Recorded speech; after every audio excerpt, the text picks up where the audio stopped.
bienvenue dans ce nouvel épisode du Studio Mobile. Salut Greg.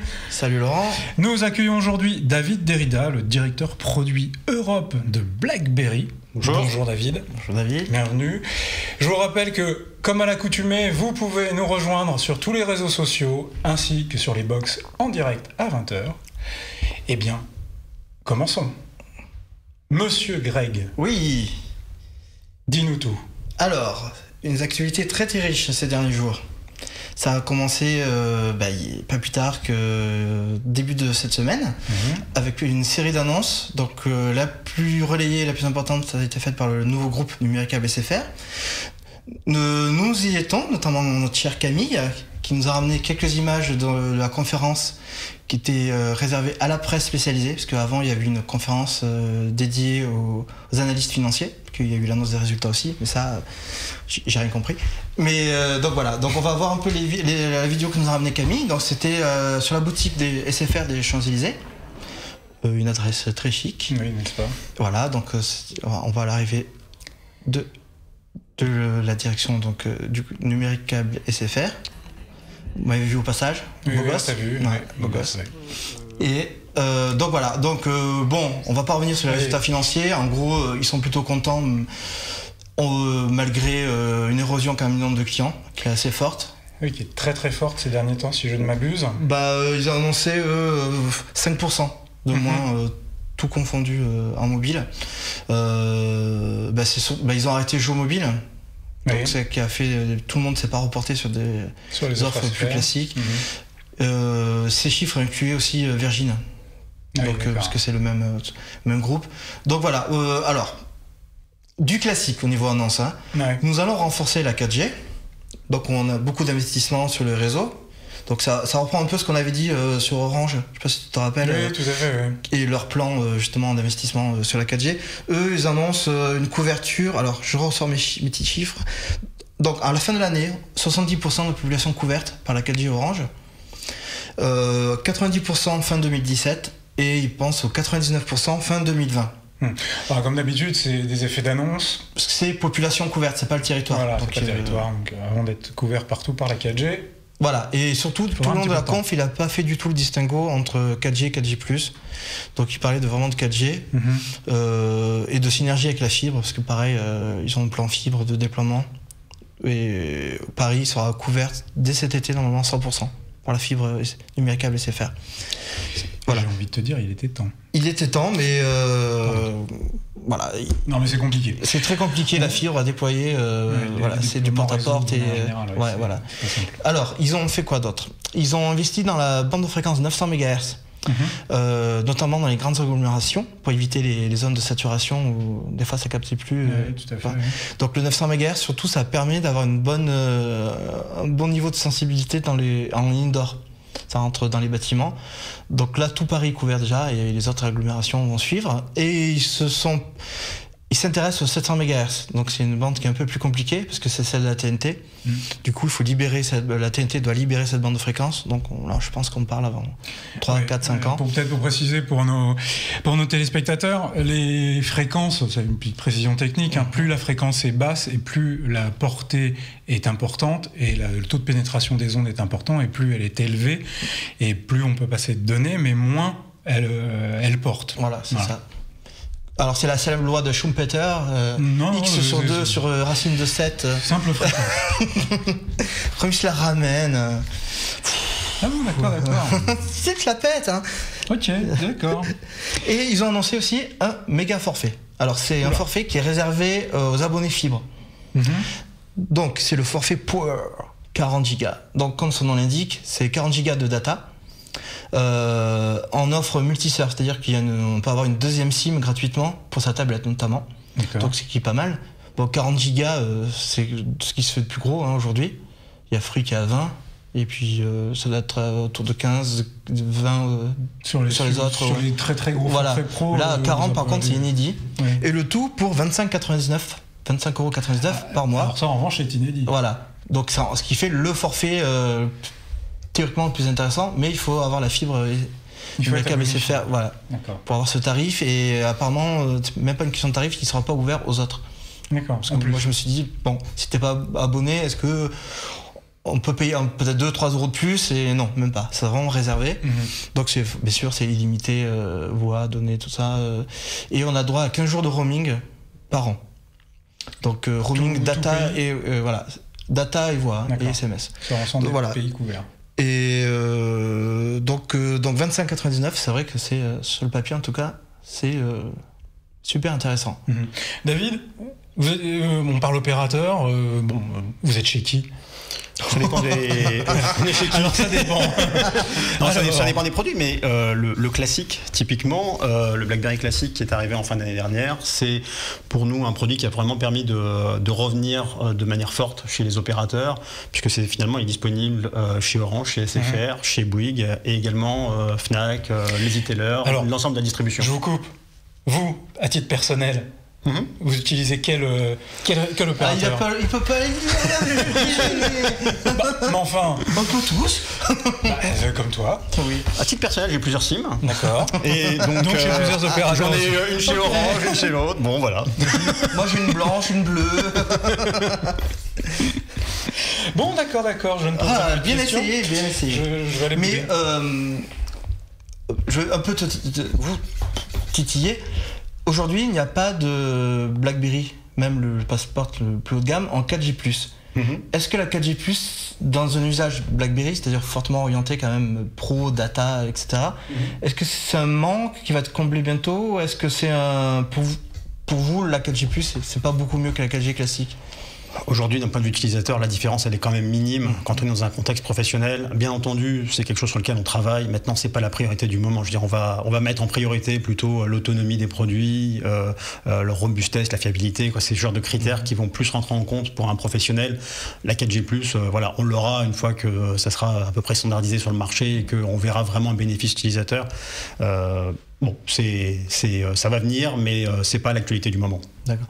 Par contre, les histoires de fréquences, la spécialité de Laurent, c'est une chose importante, notamment pour le roaming. Alors ça, effectivement, pour nous, si on regarde le passeport, par exemple, de mémoire, c'est plus de 8 bandes LTE, donc on veut s'assurer que, bien entendu, on peut utiliser les différentes bandes qui sont utilisées sur le marché français, dont on se parlait tout à l'heure, mais également quand on va en Amérique du Nord, quand on va en Asie, la possibilité de faire du roaming 4G. Donc ça, c'est plutôt quelque chose qu'on va effectivement privilégier. D'accord. C'est important pour nous les voyageurs. Tout le monde part bientôt en vacances, on réfléchit à l'été, voilà, il faut se poser la question. Oui, effectivement, c'est important. Oui. Ah oui, parce que y a beaucoup de gens qui ont fait le malin, entre guillemets, à acheter des terminaux sur eBay, par exemple, de produits chinois. Et qui sont arrivés là-bas et qui une fois arrivés à Paris, je mets ma SIM, j'ai pas la 4G parce que j'ai pas la bonne bande de fréquence. Ça arrive, j'ai beaucoup de gens qui appellent en disant mais pourtant il est 4G d'après la fiche technique. Oui, mais non, monsieur. C'est important. Oui. Les bandes de fréquences. Je rêve. Bon, on continue nos actualités. Oui, je crois que tu voulais nous parler d'Exoskin. Ouais, j'ai toujours rêvé d'un Transformer. C'est quoi un Exoskin? Un Exoskin. Alors déjà, c'est une marque. On a une vidéo pour présenter le produit. Le concept. Le concept. L'idée. Ouais, c'est des vêtements connectés, tout simplement. Qui sont capables des t-shirts, on va le voir pendant la vidéo. Ça permet c'est donc des habits dédiés à une utilisation sportive. Qui sont bardés de capteurs qui permettent de vérifier un grand nombre de données. À titre, ils peuvent être lavables comme on peut le voir, évidemment, ça reste des vêtements de sport, donc autant dire que c'est nécessaire. Ils sont bardés de capteurs, ils permettent donc de suivre ces activités physiques, quelles qu'elles soient, dans toutes les conditions. D'accord. Tout en étant relié à son smartphone et pouvoir faire un suivi d'activité. Ça remplace un bracelet de tracker d'activité, une ceinture. C'est censé être surtout beaucoup plus précis, puisque chaque capteur sont des capteurs dédiés à l'usage. Le capteur cardiaque est un vrai capteur cardiaque. Les capteurs de température, les déplacements, les accéléromètres chacun sont dédiés et renvoient les informations de manière séparée. Et c'est pas une extrapolation des données de données. D'accord. Donc c'est assez important. Ça va arriver de mémoire très très bientôt sur le marché. Oui, et ce qui est bien, c'est qu'on voit ça dans les salons depuis plusieurs mois, voire même une année. Il y a 1 an qu'on les voit à peu Voilà, près. et la bonne nouvelle, c'est que ça va être important en France. Ça y est, Tout à ça a fait. été officialisé, oui. Ça, c'est la bonne nouvelle, et ça sera compatible avec... D'ailleurs, moi j'en ai demandé à Benjamin. Parce qu'il fait tellement chaud dans le studio, je crois qu'on doit perdre pas mal de calories. Oui, c'est bien. Hein. L'été arrive, hein. Ouh là là. On pourra recycler le studio avec des vélos, des tapis de course. On a une idée du prix ou pas du tout encore? Écoute, je veux pas dire de bêtises, je ne l'ai pas vu. D'accord. Voilà. Donc sous toute réserve, je ne mentionnerai pas de prix. Bon, ça risque d'être assez cher quand même. Ça risque d'avoir un prix vu que c'est des vêtements techniques précis. Il y aura certainement. Parce que j'ai vu que c'était déjà certaines équipes professionnelles utilisaient ce produit, notamment l'équipe de hockey du Canada. C'est un exemple. Il y a la NASA, je crois aussi, qui l'utilise. Oui, mais la NASA, alors en fait, ils utilisent ce produit parce qu'il est existant. En fait. Les astronautes sont suivis médicalement. J'ai été astronaute aussi. En 82. Bon, ok, d'accord. Bon, je pense que on peut passer maintenant. Tu as été voir, je crois, une nouvelle application du Monde. Le Monde. Qui sort une application qui s'appelle La Matinale. La Matinale. Alors, je l'ai installée sur ce bel iPhone. Donc, l'idée, c'est d'avoir toute l'actualité. Donc, en gros, tout ce qui s'est passé dans la nuit, en allumant son téléphone le matin. Donc c'est une édition tous les matins, donc à 7h précise. Boum. Et il y a le principe, c'est celle-ci. C'est choisi. Alors c'est les informations susceptibles de nous intéresser. Voilà. Alors la chose intéressante, c'est que il revendique, c'est Tinder-like. C'est-à-dire c'est comme un Tinder. Donc il y a une vignette d'actu, je la garde pour la lire plus tard, ou elle m'intéresse pas, je la mets là. C'est très Tinder. Moi c'est une nouvelle façon. En tout cas, la présentation, alors je l'ai installé aussi, pour te dire. J'ai été assez curieux. C'est amusant. J'ai pas toujours trouvé que toutes les propositions soient pertinentes. Et c'est vraiment une sélection. Hein. Ils veulent pas avoir tout, parce que pour ça, il y a l'appli lemonde.fr qui est là. Et l'autre truc, c'est que, alors, j'ai pas essayé très très avant dans le chose, mais on peut pas rentrer directement dans la news. On est obligé de la sélectionner d'abord pour la lire après. Non. Bon, alors j'ai rien. À part alors, moi je suis abonné. Ah, c'est pour ça. Voilà, l'abonnement, donc c'est 1,99€ par mois, en promo pour le lancement. Hein. Je pense qu'après ça va être un peu plus cher. D'accord. Donc voilà, là l'appli. Et bien sûr, c'est hors connexion. Une fois qu'on l'a sélectionné, on la met dans son petit panier et on pourra la lire un peu plus tard. On me souffle 6,99€ plus tard, a priori. Ouais, c'est ça, 6,99€. Donc là, 1,89€, 6,99€, c'est peut-être un petit peu cher. Et surtout, alors d'après ce que j'ai compris, il n'y aura pas d'offre spécifique quand on est déjà abonné. On peut être abonné papier, avoir l'option numérique activée. Oui, c'est global. Et ça, c'est vraiment à part. C'est à part. Ce que j'ai compris, c'est à part. D'accord. Donc, je me trompe peut-être, mais a priori, c'est à part. Donc voilà. Donc c'est un nouveau média quelque part. C'est un nouveau média. Alors il y a la grosse majorité du contenu est spécifique. Il est spécifique. Ouais. Ça a été vraiment fait pour la. C'est fait du contenu pour l'appli. Ouais, pour l'appli, ouais. Donc c'est étonnant. Au Monde, c'est une organisation vraiment. Ils ont regroupé vraiment le numérique et le papier. Hein. C'est vraiment la même rédac. Et parce que justement, comme Le Monde, le journal sort lui en fin d'après-midi, donc l'actu, il y a plus de fond peut-être. Elle a eu le temps de digérer l'actu de la nuit, et digérer, analyser. Alors que là, c'est plus dans l'instant. Voilà, plus dans l'instant. D'accord. Voilà. Et notamment, il y a 3 correspondants US qui couvrent aussi avec le décalage horaire. Donc, un gros. Voilà. Puis il y a des sélections. Chaque jour, il y a une sélection. Donc de sorties ciné, de livres, d'albums de musique, de concerts, d'objets geeks. Donc voilà. Donc tu n'es pas d'un objet geek, on regarde pas avec tes beaux yeux, mais non, tu voulais être dans la sélection. Je suis très très geek, mais non, mais écoute, moi c'est intéressant, je l'ai découvert très rapidement, très rapidement. Je trouvais ça assez amusant, hormis les détails dont je te parlais, mais comme je n'étais pas abonné, voilà, donc j'ai pas pu profiter pleinement de l'expérience. C'est une nouvelle expérience, voilà. Alors clairement, ça s'adresse, et le revendique, à un jeune actif, dynamique, qui a pas le temps, en gros. Donc qui va checker vite fait l'actu. C'est vrai qu'on n'est plus très jeune. Je sais pas si on a passé l'âge. On n'a plus le droit là. Ouais. Donc voilà, ça c'est l'appli, donc La Matinale. Vous pouvez la télécharger et c'est un peu. Oui, l'appli est gratuite. Voilà, et elle existe sur iPhone et sur Android bien sûr. Android. Pas encore sur Windows. Et pas de version tablette pour l'instant. D'accord. Étrangement. Enfin moi j'ai tendance plus à lire en tablette parce que je prends pas les transports en commun peut-être, mais voilà, pas de version tablette. Oui, c'est une question d'habitude sans doute. Tout à fait. On continue. Alors, tu serais David. J'étais sûr, et Et non, et la version BlackBerry? Non. Ça te ferait envie? La version Android marche très bien sur BlackBerry. C'est vrai. Bonne réponse. Voilà. T'as cru me coincer là-dessus, mais non, la version. Non, et le passe bien, pourquoi? Parce que, attention, dans le BlackBerry. Depuis maintenant près de 6 mois, on intègre l'Amazon App Store, donc qui permet de télécharger en un clic vraiment n'importe quelle application Android sur nos téléphones BlackBerry. De toute façon, il y a l'appli Le Monde est disponible en natif déjà en BlackBerry. Oui. Depuis le début. Oui. Enfin, ils ont suivi très tôt là-dessus. Oui, non, dès le lancement, maintenant, voilà, celle-ci spécifiquement, il faudrait vérifier. Mais voilà, il n'y a aucune raison si l'appli fonctionne sur Android qu'elle ne marche pas sur BlackBerry. Ouais. Alors. Et ton chouchou et Windows Phone? Pareil, non, là pas pareil, parce que l'appli Android ne marchera pas. Bien que Windows 10 pourrait changer les choses, justement. On me parle d'une petite passerelle avec Android. Oula, bon. On verra ça en temps voulu, je pense. Oui. On va suivre notre déroulé. Allez. À moins que tu veuilles te lancer dans les passerelles. Les fréquences. Bon, on va finir les actualités.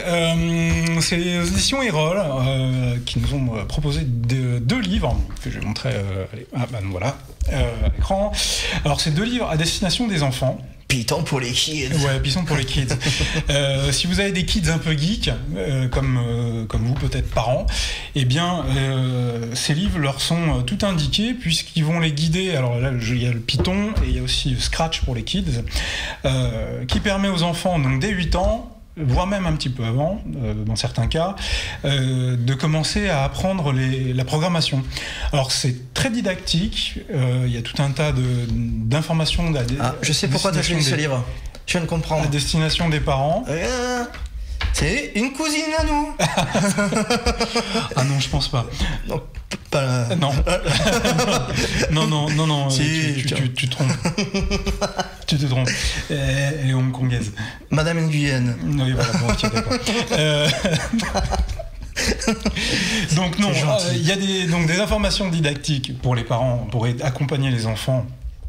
Pour pouvoir comprendre, les aider à comprendre la programmation et les notions.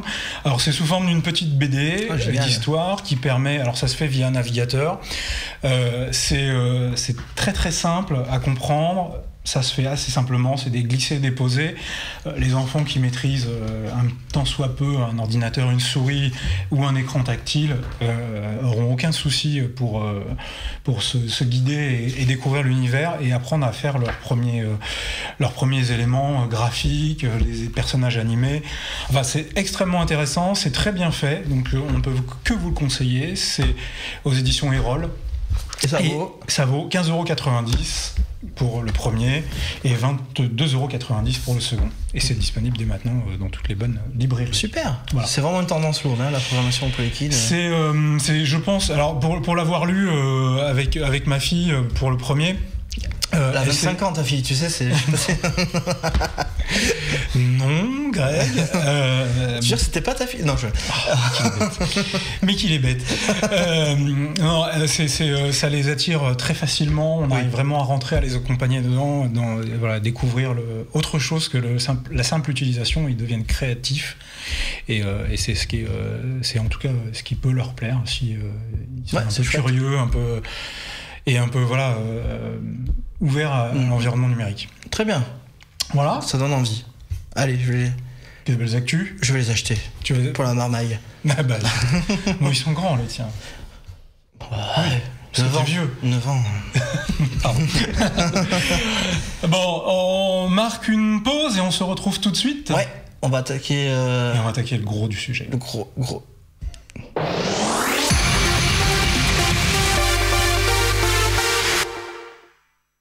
Alors, il y a un nouveau smartphone BlackBerry qui s'appelle donc le Leap, qui veut dire le saut. J'ai retenu ma leçon, donc on va le montrer là. Voilà. Qui est un 100% tactile.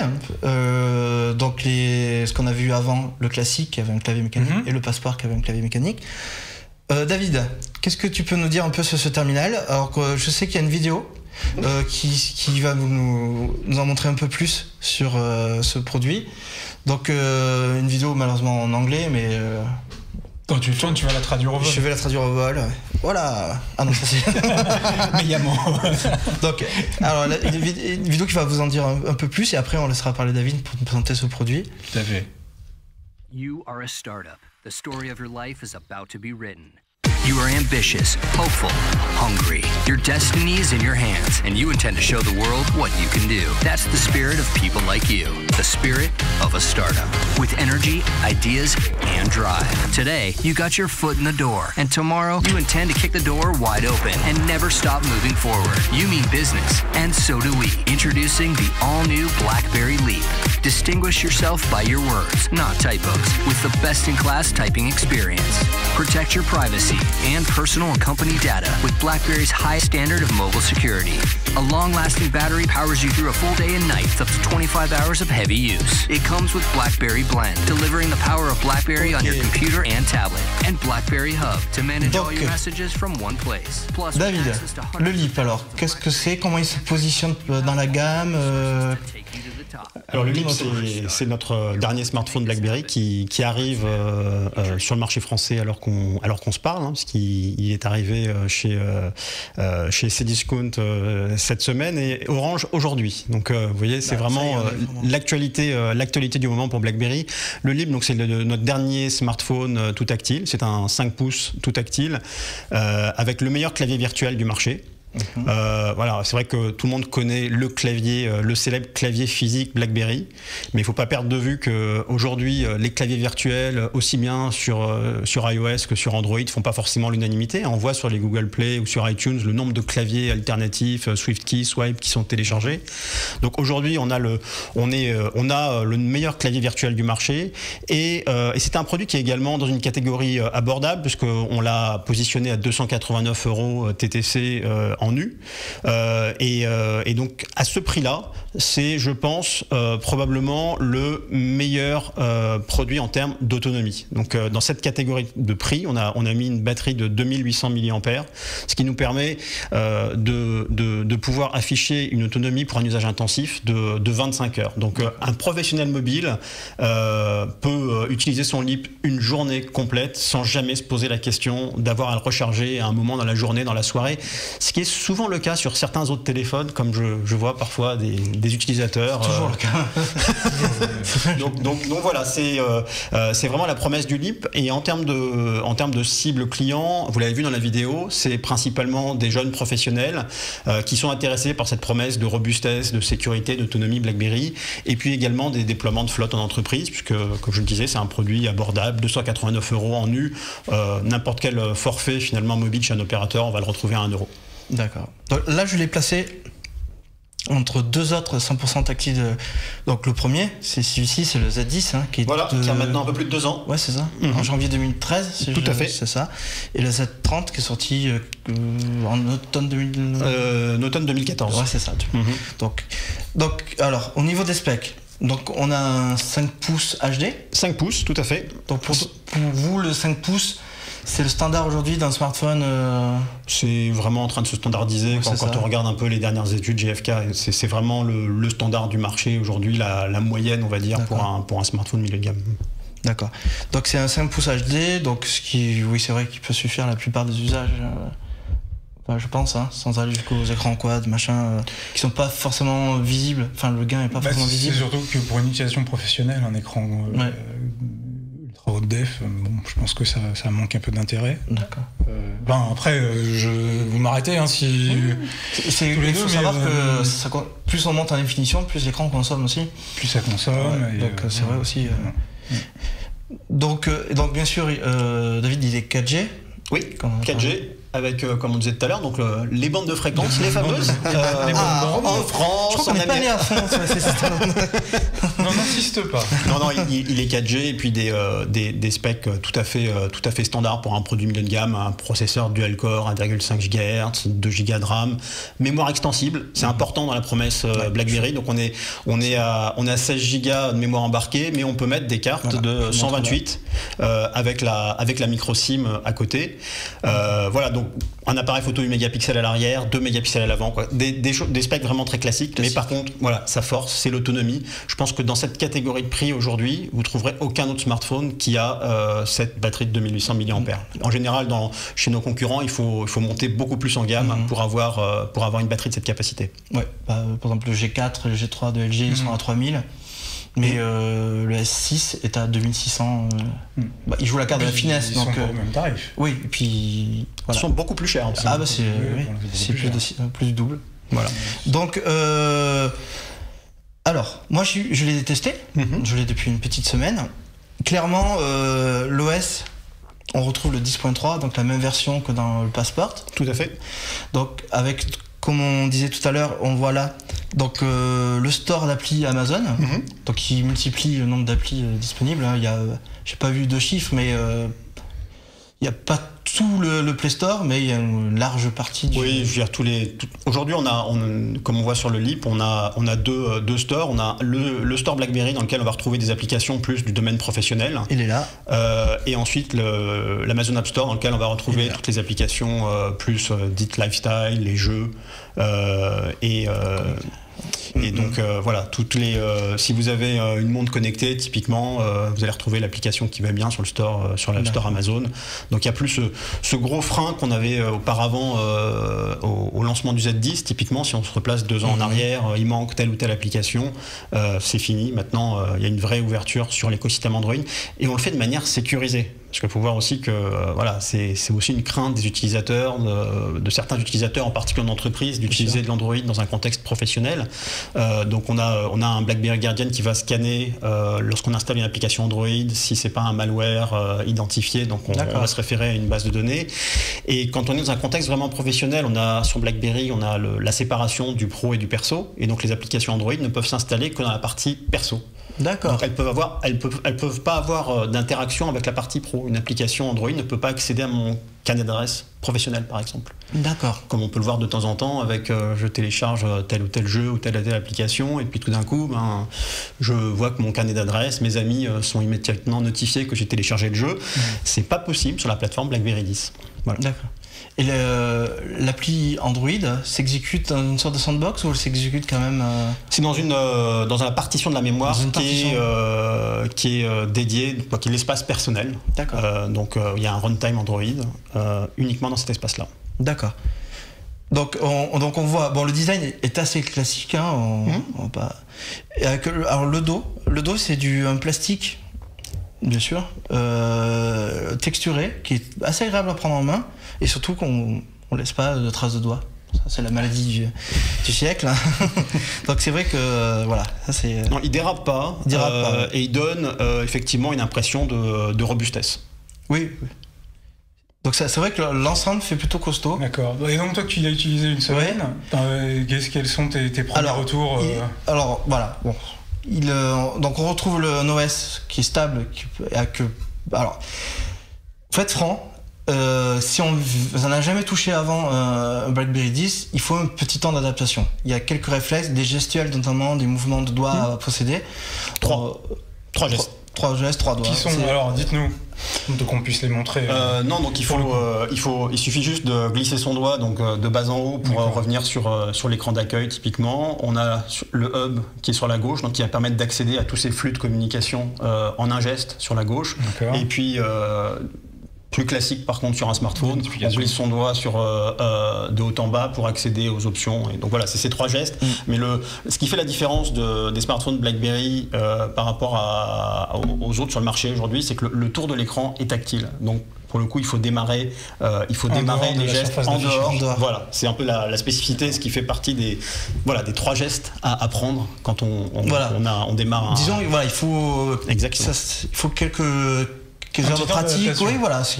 En soi, elle n'est pas dramatique. Mais c'est quand on prend l'habitude d'utiliser ces 3 gestes, finalement, et qu'on teste un autre téléphone sur le marché, ça m'arrive bien entendu, c'est vrai qu'on se dit mais pourquoi avoir un bouton Home en permanence? Pourquoi avoir besoin de rentrer et sortir d'applications en permanence? Moi typiquement je reçois un mail, je vois une notification LinkedIn qui arrive, je réponds dans mon hub, j'ai pas besoin de rentrer, de sortir, d'appuyer sur le bouton Home, de lancer une autre application et ainsi de suite. Donc je gagne en productivité, là où sur les autres téléphones je suis tout le temps en train de d'appuyer sur le bouton Home et de rentrer, sortir d'application. Ouais. C'est le multitâche et totalement. Il n'est pas du tout au point dans les autres plateformes, moi je trouve. Et j'ai connais peu de gens, même sous iPhone, même ceux qui utilisent véritablement le multitâche. Qui passent leur temps à... Ils recliquent sur l'icône plutôt que faire le double... C'est une question d'habitude, je pense. Ouais. Oui, c'est une question d'habitude. Oui, c'est vraiment... Bon, après, chacun aussi fait en fonction de ses petites mains. Hein. Mais oui, c'est des habitudes à prendre, oui, des coûts, des utilisations aussi. Je pense qu'un professionnel n'a pas la même attente de son téléphone s'il s'en sert vraiment à titre pro quelqu'un classique, une personne civile, j'allais dire, se sert de son téléphone à des fins familiales et voilà, c'est autre chose. Ouais. L'approche, je pense que l'approche n'est pas la même. C'est ce qui a fait pendant un temps, en tout cas, toute la renommée et l'attrait de BlackBerry envers les actifs. De toute façon, on retrouve toutes les qualités traditionnelles BlackBerry, notamment, on a un peu parlé de sécurité. Et ce fameux clavier. Alors le clavier, honnêtement, ouais, il est vraiment au point. Il y a un système de prédiction. On fait un geste vers le haut pour quand la prédiction est bonne. Il y a une proposition de mots. Quand le mot est le bon, il suffit de faire ça et c'est bon. Enfin, c'est vraiment au point. Ouais. Moi, par exemple, sur un Android, la première chose que je fais, je change de clavier. Quoi.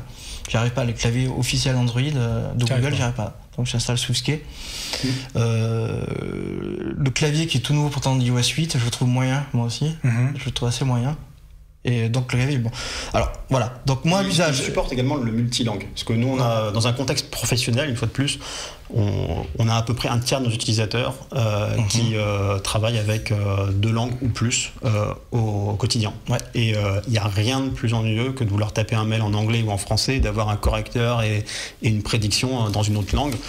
Donc ce que nos études ont montré, c'est que finalement il y a pas mal d'utilisateurs qui finissent par désactiver la prédiction et la correction sur des écrans tactiles dès lors qu'ils utilisent plusieurs langues. Et donc là avec BlackBerry 10, avec notre clavier virtuel, on supporte jusqu'à 3 langues en simultané et notre clavier va détecter dans quelle langue l'utilisateur va taper et automatiquement faire des prédictions, des corrections dans la langue qu'il a choisie. Sans avoir à basculer. Aussi, quand dans un mail en français, on glisse des mots anglais. Il arrive aussi absolument. Il va prédire le mot anglais et je vais pouvoir continuer à taper en anglais ou rebasculer en français. J'ai pas besoin en permanence de changer sur le petit globe et de changer en permanence la langue. Ça c'est unique. Ça. Effectivement, oui, c'est une fonctionnalité qui peut être utile. Quoi. Ouais. Un tiers des utilisateurs professionnels aujourd'hui font 2 langues. Font 2 langues, oui, minimum. Minimum, oui, c'est ça. Ok. Bon, et l'autonomie. Alors l'autonomie. On parle d'un clavier, d'une autonomie. Donc là, on peut le voir, il est configuré avec tous mes mails. On voit le hub, voilà. Donc, mail. Donc il est tous les comptes réseaux sociaux. Moi, je suis pas loin d'atteindre les 25 heures. Je suis dans les 22-23 heures. Ce qui est tout simplement le double d'un S6, avec les mêmes comptes configurés. Il faut pas. Bon, c'est plus épais, c'est plus lourd, ce qui fait quand même 170 grammes, mais il tient 2 fois plus longtemps. Donc à un moment donné, c'est des questions de choix. D'accord. Parce que sortir quelque chose de très très fin de 6 mm et qui a une batterie énorme, à un moment donné, physiquement, c'est pas possible. Donc voilà, c'est clair, ça tient j'allais dire une journée de travail, mais 20 heures, je crois qu'on n'a pas le droit de travailler 20 heures en France. Mais ça tient très longtemps, Tu fais des tests de photos aussi. Je fais des tests de photos aussi. Alors, c'est vrai que la photo, clairement, c'est pas l'équivalent d'un Android de milieu ou de haut de gamme. Les fonctions ils y sont, le HDR, ce genre de choses. Ça permet de faire quelques images. C'est pas sa qualité première. Voilà, si on est vraiment fan d'Instagram, de choses comme ça, c'est vrai que c'est pas le smartphone peut-être qu'on choisira. Okay. Et sinon, alors le côté robuste, je l'ai pas vraiment fait tomber, mais un peu quand même. Donc c'est vrai ça fait très très solide. Dans la main, il y a des terminaux qu'on a peur de casser dès qu'on les sort de leur boîte. Celui-là, non. Franchement, on le tient bien déjà. Il y a une forme assez classique, donc on le tient plutôt bien en main. Voilà. Alors, David, vous avez parlé tout à l'heure du processeur. Alors, sans dévoiler de secret, c'est plus ou moins la fiche technique du Z10. Donc, plus ou moins, on va dire. Qui avait aussi 2 Go de RAM, qui avait aussi un processeur double K 1,5 GHz. Absolument. Alors, je sais, même si ça reste très très fluide, parfaitement fluide, vraiment, parce que je pense que le système est bien fait et ça s'accommode très bien de ce hardware-là. du point de vue marketing, justifier entre guillemets, dire non, on a la même fiche technique qu'un produit sorti en janvier 2013, donc c'est pas un peu difficile alors que tous les concurrents se battent à coups de gigahertz maintenant, de nombre de cœurs, tout ça? Non, on l'assume tout à fait, c'est un choix. Si on veut un processeur plus récent, un meilleur appareil photo, on a le Passport, on a cette catégorie innovation avec un capteur 13 mégapixels qui fait des photos bien plus qualitatives. Avec un processeur quad-core, 3 Go de RAM. Donc si on veut sur des specs un peu plus sur un produit premium, on a le Passport dans notre gamme. Une fois de plus, le choix principal qu'on a fait avec le classique, c'était l'autonomie. Et dans cette catégorie de prix, on veut avoir la meilleure autonomie du marché. Honnêtement, l'OS est fluide, il permet de faire tourner des applications pro. Le tout, c'est pouvoir les faire tourner toute la journée. Il n'y a rien de pire quand on est un professionnel. Je prends un avion le matin, tôt, pour aller à Londres. J'ai un dîner le soir. J'ai plus de batterie pour appeler un taxi ou ce genre de choses. Ou le nombre de clients, de réunions clients que je fais, où la première chose que le client fait, c'est il cherche dans la salle une prise pour pouvoir charger son téléphone. C'est pas un problème que vous aurez avec le LEAP. Et c'est clairement le choix qu'on a fait. On l'assume. Voilà, si vous voulez des specs un peu plus premium, allez sur le Passport. Très bien. Parce que ça reste un téléphone. Oui. La qualité audio. C'est quand même le gros point fort de BlackBerry. Depuis 2003. Faut le dire. Oui, c'est un bon téléphone. Ah oui, c'est un très bon téléphone. C'est pas le cas de tous les smartphones. Surtout dans cette gamme de prix. Voilà. Dans les premiers prix, des fois, il y a des... il y a des mauvaises surprises. Voilà, j'ai pas fait de test labo pour la sensibilité, mais a priori, ça capte bien. On trouve rapidement le métro quand on sort d'un tunnel, ce genre de choses. Voilà, ça reste un très bon téléphone. Le haut-parleur est assez puissant. Enfin, les micros sont assez bons on peut laisser sur la table et avoir une communication à plusieurs de manière assez facile. Donc voilà, c'est un bon smartphone pour les usages décrits par David. Voilà, le petit jeune passionné d'Instagram, c'est pas vraiment pour lui. C'est pas la cible. C'est pas notre cible. Voilà, la personne qui cherche vraiment le design, c'est assez banal, on va dire, en termes de ligne. Mais pour le pro qui veut un téléphone endurant et qui fait tout bien, notamment le client mail est vraiment au point, avec beaucoup de raccourcis aussi. C'est là où je disais aussi qu'il faut un petit apprentissage. Il y a pas mal de raccourcis, notamment dans le hub. Donc le hub, ça regroupe vraiment tous les mails des réseaux sociaux. Donc il y a pas mal de raccourcis pour simplifier vraiment la vie. C'est un bon produit, donc à 289 €. Voilà. En nu. Et 1 € dans avec n'importe quel forfait opérateur. Voilà, Laurent. Tu veux l'essayer, hein? Faudra que tu essayes. Ah, mais il faut que j'essaye. Ouais. De toute façon, il faut que j'essaye. Il essaye tout. Ce tome essaye tout. Il faut essayer. Bon. C'est pas, tu vas faire un bel avis. Bon, dis-moi, tu nous as ramené. On continue dans les tests. Ouais. Tu nous as ramené un produit qui fait les choux gras de la presse spécialisée dont tu fais partie. Pas toi. L'iPad. Non. C'est un produit Apple. Voilà. Tu sais pourquoi je dis iPad? Non, mais Jean, tu vas me le dire dans 2 minutes. C'est ce que tu me disais hors antenne il y a quelques minutes. Ça fait combien d'années qu'on n'a pas vu un MacBook avec la petite pomme qui s'éclaire pas? Oh, c'est du détail. Non, ça compte. Mais il y a une raison à ça. Parce que c'est super fin. D'accord. C'est super fin. Ça pèse combien? Ça pèse 920 grammes, mon seigneur.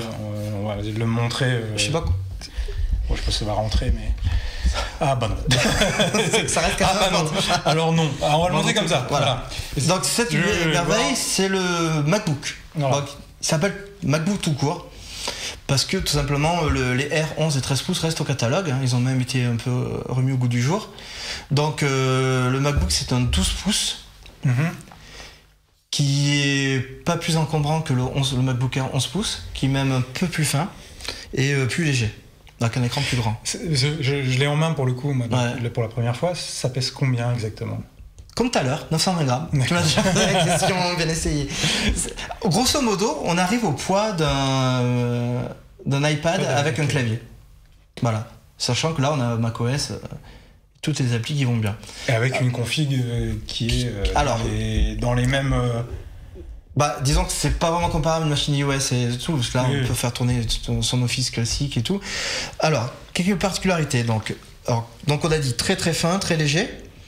Donc ça va de 35 mm à 13 mm l'épaisseur. Donc on est vraiment dans ce qui se fait de plus fin aujourd'hui.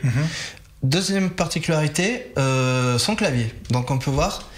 Donc on va le voir aussi dans la vidéo qui passe derrière, je pense, parce que le clavier est assez intéressant, parce que grosso modo c'est la même taille qu'un 13 pouces. Alors les touches sont très larges, on le remarque assez rapidement. Les touches sont très larges, et tout simplement comment ils ont réussi à faire ça, c'est que le clavier va jusqu'au bord. Les autres MacBook, généralement il y a une bande de métal qui intègre les haut-parleurs. Alors que là on va quasiment jusqu'au bord.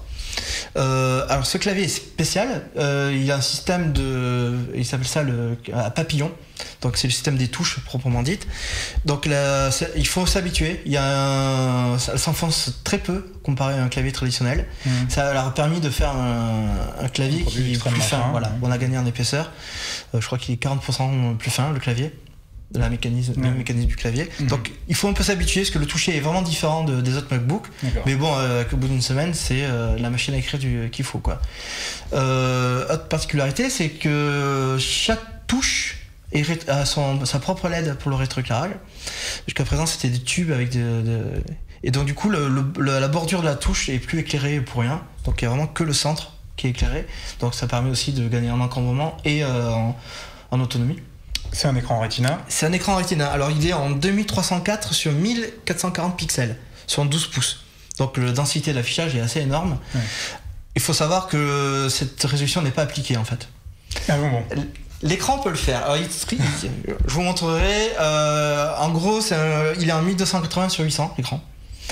Et il y a 4 pixels qui affichent par pixel visible. Il y a 4 pixels en fait. Donc ça donne une impression de finesse. D'accord. Alors, on peut tricher et le pousser dans la vraie résolution. Je vais vous le faire en direct. Ça va être assez spectaculaire. Du coup, il faut avoir de très bons yeux. T'as besoin d'une loupe. Ah ouais, j'ai une loupe.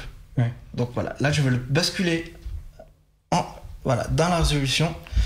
Dans la résolution massive. On va rien voir. Il faut des caméras 4K, Benjamin, pour voir l'écran. On va essayer malgré tout. Donc on voit notamment. Alors on va passer sur la caméra du dessus. Bon, non. Ou pas. Ah bon, alors comme ça, mais on va rien voir. Voilà, donc là notamment on voit les menus, ils sont juste simplement minuscules. Moi qui aime bien la haute résolution, ça devient inutilisable. Mais pour l'affichage vidéo ou photo, ça doit être formidable. Oui, si les menus t'arrives pas à lire le fichier et le home et le... c'est bien compliqué. Donc bon, c'est vrai que c'est tout petit. L'écran en lui-même est génial. Luminosité, les couleurs sont très réalistes, très naturelles. Enfin, c'est 920 grammes. Non, je l'autonomie. L'autonomie. Sur un produit ultra mobile comme ça. Alors, ils ont réussi à faire un produit qui a résisté 7 heures et quart même à mon usage, c'est-à-dire du Word, des mails, toute une journée au boulot, une petite journée. Donc, ce qui est plutôt pas mal. Ils n'ont pas sacrifié l'autonomie. Ouais, c'est-à-dire c'est. Voilà. Secteur allumé en permanence. Connecté en Wi-Fi, avec des comptes mail qui check et ce genre de choses. Il tient 7 bonnes heures. C'est moins bon que MacBook Air 13, qui est le champion pour ça. Hein, mais qui est beaucoup plus lourd. Voilà, il fait 1,3 kg. C'est plus la même chose. Et alors, comment ils ont réussi à faire ça, cette autonomie? Parce qu'il y a le tout nouveau processeur Intel Core M. Donc, alors la fréquence est assez faible, 1,1 GHz. Ça peut monter c'est un double cœur. Il peut monter à 2,4 GHz en mode turbo, mais sur un seul cœur. Donc ce processeur il est gravé, attention ça va être compliqué, tu vas l'expliquer, hein, en 14 nanomètres.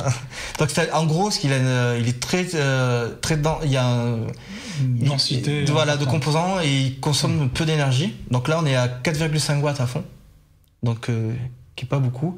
Les précédentes générations étaient à plus de 10. Oui, puisqu'ils étaient gravés dans une finesse de 0,22. De 22. Voilà. Et comme il chauffe pas, c'est le premier MacBook fanless. Donc il n'y a aucun ventilateur qui tourne. Donc c'est une machine 100% silencieuse. Donc il y a juste des caloducs, des radiateurs en cuivre qui ramènent la chaleur à l'arrière de la machine, mais il est parfaitement silencieux. Pas de ventilateur. Elle sort donc comme d'habitude sur les Mac à la base de l'écran. Mais ça ne chauffe pas. Même comme ça, on pourrait croire que vous poussez vraiment dans des benches, tout ça, il chaufferait, mais il ne déplace pas les 40 degrés. Et voilà. Donc c'est vraiment une belle machine qui vaut dans la config de base, c'est celle-ci, 1450 € quand même. Tout de même. Voilà, auquel une somme qu'il faudra rajouter quelques petits accessoires. Oui, justement, venons-en aux choses qui fâchent. Admirons toutes les prises. Alors, on peut effectivement chercher très longtemps, comme je l'ai fait tout à l'heure, les connecteurs. Il y en a pas. Il y a une prise casque quand même, vous pouvez remarquer, vous pouvez brancher un casque. Mais il n'y a pas autre chose que ce petit connecteur. Alors, on va le montrer. De l'autre côté, qui ressemble. Voilà. Qui est de l'USB-C. Donc c'est un peu difficile. Bon, c'est un tout petit. C'est la dernière fois qu'on a des gros trucs. Donc l'USB-C, c'est un seul connecteur qui va servir à recharger. Qui va servir à recharger le. On abandonne le MagSafe, donc qui va servir de recharge.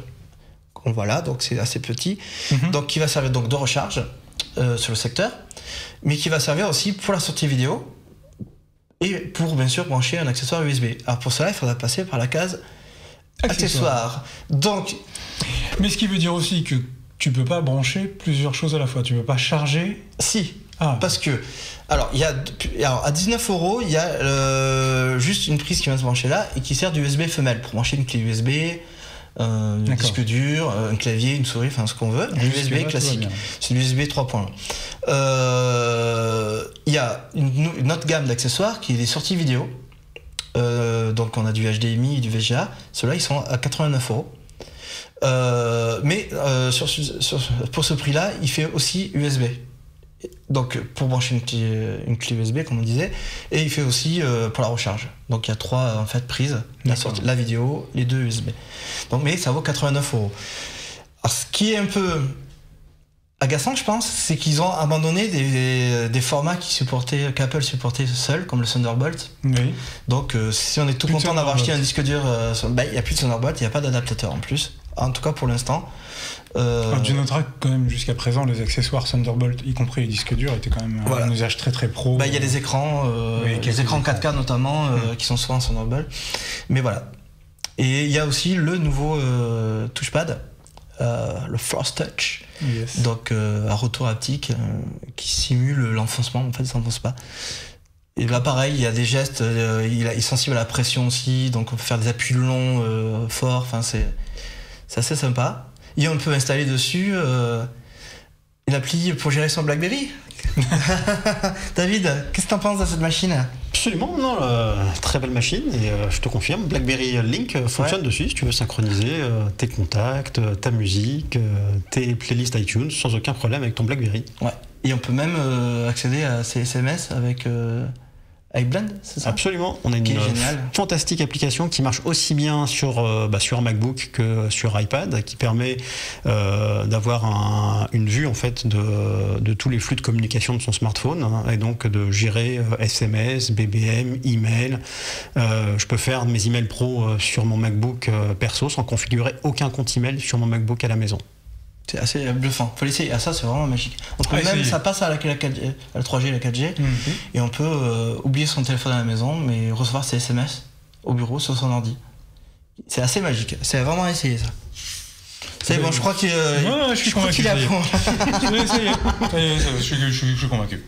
Donc voilà, le MacBook, à partir de 1450 €, en 128 Go, non, 256 Go de SSD. Ouais. Donc on peut aller jusqu'à 512. Par contre, c'est 8 Go de RAM, ni plus ni moins. Il n'y a pas de choix. Voilà. Et après, les processeurs un peu plus rapides.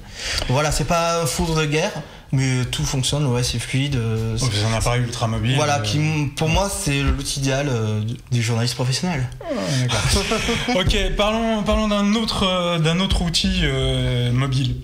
Je crois que tu as le produit directement concurrent, on va dire. Plus ou moins, enfin, qui serait plus ou moins concurrent. Voilà. Le Microsoft Surface 3, qui est sorti il y a maintenant qui vient d'arriver qui a été présenté il y a quelques semaines. Voilà, et qui est dispo. Ça y est. Qui est enfin dispo. Voilà. Alors. Oh, mon mot de passe. Ah bah oui, top. Regardez pas. On n'a pas le choix, il faut mettre un mot de passe. Fais gaffe, tu vas faire cas d'école avec nos confrères de France Télévisions. Oh, personne l'a vu, c'est bon, j'ai flouté. Ah, de TV5. Donc, alors la Surface 3, donc, qui arrive sur le marché donc, à 600 €, version de base, donc 2 Go de RAM et 64 Go de SSD pour le stockage. dans les faits, il en reste beaucoup moins, parce qu'il y a l'OS. Donc il en reste 25, 29 à peu près. Il y a quand même un port micro SD. Donc, alors, par rapport à la Surface Pro 3, donc, qui date maintenant d'un an à peu près, donc c'est un 10 pouces 8 contre 12 à Surface Pro 3. Le processeur... Là, je vois que Laurent est un féru de... Non, je suis retourné sur le bureau et voilà. J'ai le droit à la poubelle. Non, mais je suis maudit avec les machines Windows. D'accord, donc on retrouve les points forts des surfaces. À commencer donc par le format d'écran qui est en 3,5. D'accord. Donc qui est un format vraiment adapté parfaitement au web et à la lecture, mais pas à Laurent. Mais pas Laurent. Non, laisse-moi essayer. Il y a quelques gestes à apprendre aussi. Voilà, a priori, il y aurait Internet. On va revenir sur la... Alors, tu vois, je regarde. Alors tu c'est vois, donc la Surface 3 pour les enfants, for the kid, par Laurent Con. Donc, alors les points forts, donc cet écran, donc c'est un très bon écran Full HD. Oui. Donc là, qui a des bons angles de vision, de bonne luminosité. 1920 par 1080. Non, par 1280, car c'est un 3,5. Ah oui, d'accord. Attention, règle de 3. Donc c'est plus que Full HD. C'est compliqué. Ah, d'accord, ok. C'est compliqué. Parce que, alors, il gère pas toutes les fréquences, malheureusement.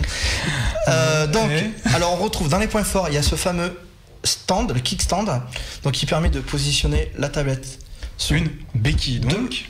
Le kickstand, donc on a une position, 2 positions, 3 positions, 4, ah non. J'avais préparé ça là. Donc c'est un système donc, au dos qui se déplie, qui est vraiment au point pour le coup. Donc on va le prendre devant, pour le montrer. Voilà. Donc plusieurs positions, voilà. Plusieurs positions. Voilà, pour ça, il faut reconnaître, c'est très très pratique à l'usage. C'est parce que il y a plusieurs scénarios selon ce qu'on fait. On peut faire plein de choses avec ça. Voilà. Tu veux nous dire ? C'est ça. Donc, niveau spec, alors on a un Atom. Donc, c'est le plus gros des Atoms des dernières générations. C'est du 8700, un 4 cœurs, un 1.6. Donc voilà, c'est la Surface Pro 3, elle avait un process i5, quelque chose de plus costaud. Mais pareil, un peu le même discours que pour le MacBook. Un usage classique, web, bureautique. La vidéo, parce qu'il y a des applis Canal+, pour regarder ses films, enfin ce genre de choses, ça suffit largement. Alors, et l'OS, tu l'as précisé. C'est Windows 8.1 avec une mise à jour. Oui, c'est le full, il n'y a plus de RT, c'est fini. Donc, et cet été, normalement, Windows 10 dessus. Ça sera dans les premières machines à le recevoir, la mise à jour. Donc, pour en autonomie, là, pareil, on dépasse les 7 heures. En usage. En usage. Avec le clavier. Alors. Venons-en au clavier. Habile transition. Putain, un vrai professionnel. Alors. Ça se refait pas. Donc on a dit, le prix commence à 600 €. Ouais. Auquel il faudra rajouter le clavier. Et ça me chagrine parce que le clavier, déjà, je pense que ce produit prend toute sa valeur avec cet accessoire. Et le clavier est vendu à un tarif, je trouve, trop élevé. Je sais pas. Je te fais. Tu veux deviner je sais pas, aucune idée. 130 €. Ah oui, d'accord. Donc là, on arrive à 730 €. 130 € pour le clavier, qui est très bien fait. 130 € pour un clavier. Il intègre quoi pour 130 €? Il intègre de la suédine, du faux cuir bleu. Okay. Non, il n'y a pas de batterie, il n'y a rien. Il n'y a pas de Bluetooth, il n'y a pas de connecteur. Il est au point, non. Donc il se connecte très facilement, on l'a vu, par le système d'aimant. Voilà. Et il intègre un connecteur également. Voilà. C'est pas un clavier Bluetooth. Non, c'est vraiment physique. Donc là, le stand va prendre toute sa valeur. Donc là, ça le transforme vraiment en ordi. Parce que le confort de frappe est bon, il y a un touchpad. Mais 130 €, wow. Oui, ça pique un peu. C'est, je crois, 20 ou 30 € de plus que la génération d'avant. Bon, le dollar et tout, mais ça explique quand même pas tout. Comparé aux 92 € d'un connecteur chez Apple. Et il y a aussi le stylet qui est en option. Ah bon. Le prix du stylet ? Ah bah oui, 50 €. Voilà, là aussi. Alors qu'est-ce qu'il fait de spécial pour 50 €? Il style. Non mais il est pour le coup il est connecté. Oui, bah disons qu'il a un bon degré, une précision supplémentaire, notamment pour les applis de dessin, le sketchbook, ce genre de choses. Supplémentaire, mais c'est pas plus. On peut cliquer, clic droit, effacer. Il y a une fonction gomme comme la Pro. Donc voilà, je pense que moi personnellement je trouve ça trop cher. Ça devrait être inclus dans le prix de 600, parce que ça reste quand même un Atom, un processeur Atom qu'on trouve aujourd'hui sur des machines à 300 €. Quoi. Et globalement, ça se destine à qui? Alors, Aux États-Unis, ils ciblent beaucoup les jeunes et les étudiants. D'ailleurs, en France, il y a une boutique spéciale pour les students. Pour les students, ouais. Et du coup, clairement, ils ont en gros une journée de cours, ils peuvent prendre leurs notes dessus sans problème. Le côté, après, je détache, c'est une tablette avec tout ce qu'on sait. Je sers sur ton canapé, non, sur mon canapé. Et voilà. Moi, ce que je trouve pas très pratique, c'est qu'on peut pas écrire de manière sûre sur les genoux. Ça nous arrive souvent quand on prend les transports ou en France Express. Enfin, c'est un peu une micro-niche. Où on pose l'ordi sur les genoux, chose qu'on peut faire avec un MacBook, clairement. Oui. Mais là, c'est pas très stable. C'est moins stable. Ouais, c'est moins stable sur les genoux. Voilà. Donc, ça pèse 660. J'ai pesé. Hein, ça pèse 625 grammes. Et ça pèse 884 grammes. J'ai pesé moi-même sur mon petit appareil avec le clavier. Donc on arrive quasiment à 900 grammes, quasiment au poids du MacBook. Bon, qui est quand même beaucoup plus cher. C'est la même chose, oui. Voilà. Donc voilà. Alors l'autre question qui vient, on l'achète où ? On l'achète tout, on l'achète partout. Ça y est, c'est dispo sur le store Microsoft, bien sûr. D'accord. Mais aussi dans les grandes surfaces spécialisées. Grandes surfaces habituelles. Voilà. Office est inclus ? Office est inclus, oui. Office est inclus 365 pendant 1 an. Pendant 1 an. Voilà. Et après, c'est la formule de location. Donc voilà, la Surface 3. Et donc, il y a des versions pareilles, un peu mieux fournies, notamment en RAM, parce que là, il y a 2 Go, on peut passer à 4. En stockage, on peut passer à 128, ou 64. Ouais. Et il y a une version 4G qui n'est pas encore dispo. D'accord. Ça va arriver en version 4G. Donc voilà. Donc, bien sûr, le clavier existe en d'autres couleurs. Hein. J'ai pris ce bleu pour aller avec tes yeux. C'est bien aimable. Donc voilà. Je pense, Laurent, qu'on est bien. On a parlé à peu près de tout. J'avais d'autres produits, mais on verra ça pour la prochaine émission. Bah oui. C'était très très riche. Ça te laissera le temps de les tester un peu plus. Te renseigner sur les fréquences. Exactement. David, merci beaucoup. Merci pour l'invitation. Merci à vous. Oh, c'est dur le mouvement. T'as du mal, hein. J'ai du mal, ouais, c'est mon côté sudiste. Ça doit être ça. Bon, il est temps de vous laisser. On vous rappelle que vous pouvez nous retrouver sur les réseaux sociaux, réagir à l'émission, nous suggérer plein de belles choses. Vous nous retrouvez également l'émission sur les box, le podcast et les applications. Et n'hésitez pas à nous le signaler s'il y a des choses qui vous plaisent, qui ne vous plaisent pas. Et il est temps vraiment de se dire au revoir. Et à la prochaine. Merci Greg, merci David. Merci David. Au revoir. Au revoir Laurent.